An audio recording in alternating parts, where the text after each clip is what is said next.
Hello, this is Sudharshan, and in this episode PH 1.19 we will talk about sedatives and hypnotics. So first let us see the types of drugs that come under this class. We have benzodiazepines, barbiturates, then non-benzodiazepines and other drugs, the melatonin agonists. So coming to benzodiazepines, the mnemonic is Deluxe C3OT Matte Fan.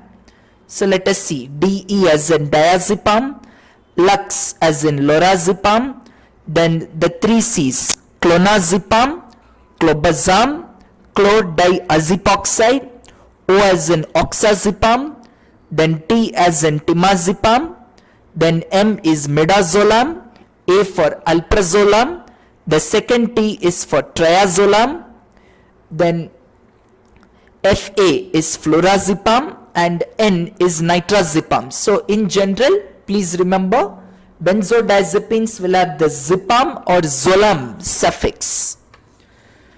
Next we have the barbiturates, which are divided into three parts: the long acting, short acting and ultra short acting.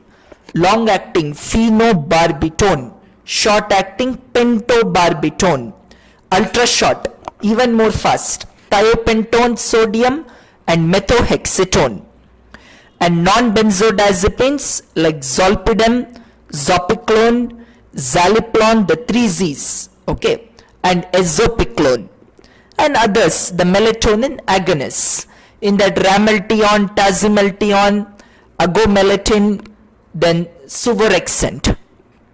Okay, now let us see the benzodiazepines first. As the name suggests, benzo is benzene, diazepine is a 7-membered ring. So a 6 and a 7-membered ring is fused.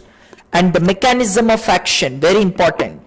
They bind to GABA receptor, that is between the alpha and beta 1 site, and increase the duration of chloride channel opening. Because of chloride channel opening, there is hyperpolarization with the release of GABA.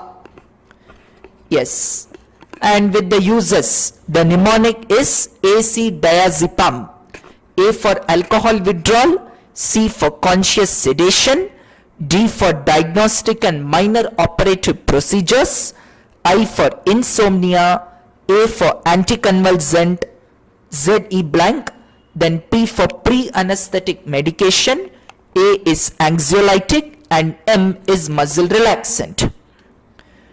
Then with the side effects, if we see, we have the CNS depression, that is mainly we have drowsiness, confusion, paradoxical stimulation, rebound, blurred vision, amnesia, etc.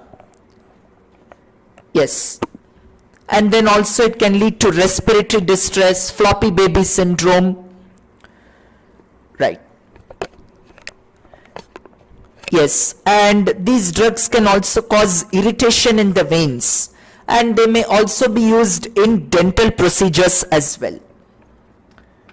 And since they are having a short action, so they should be given before bedtime, just like statins.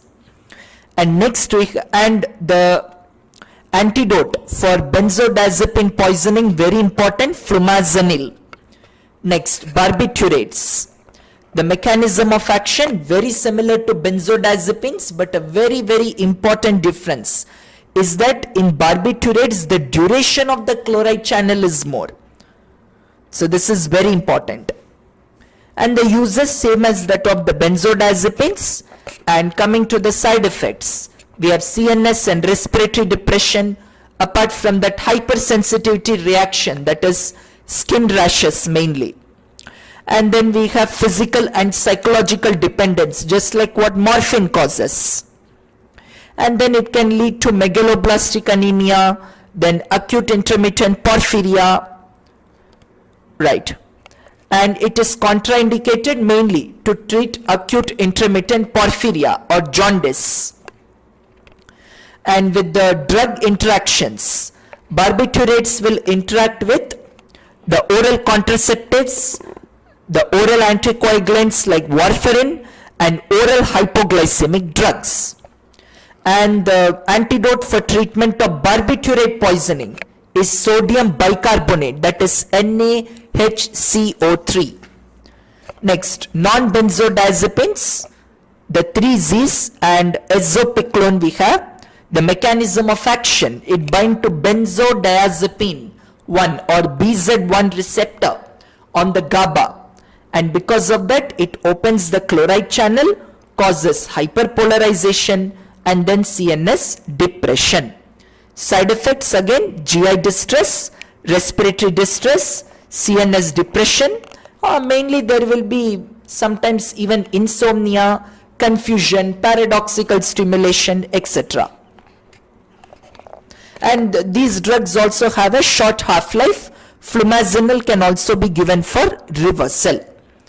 And then coming to melatonin agonists, we have the 4 drugs here: Rameltion, Tazimeltion, Agomelatine and Suvorexant.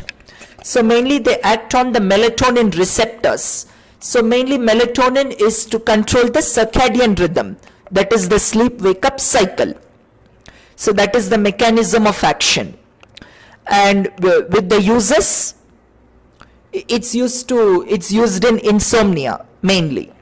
And with respect to the side effects, it causes dizziness, fatigue, headache, confusion, etc.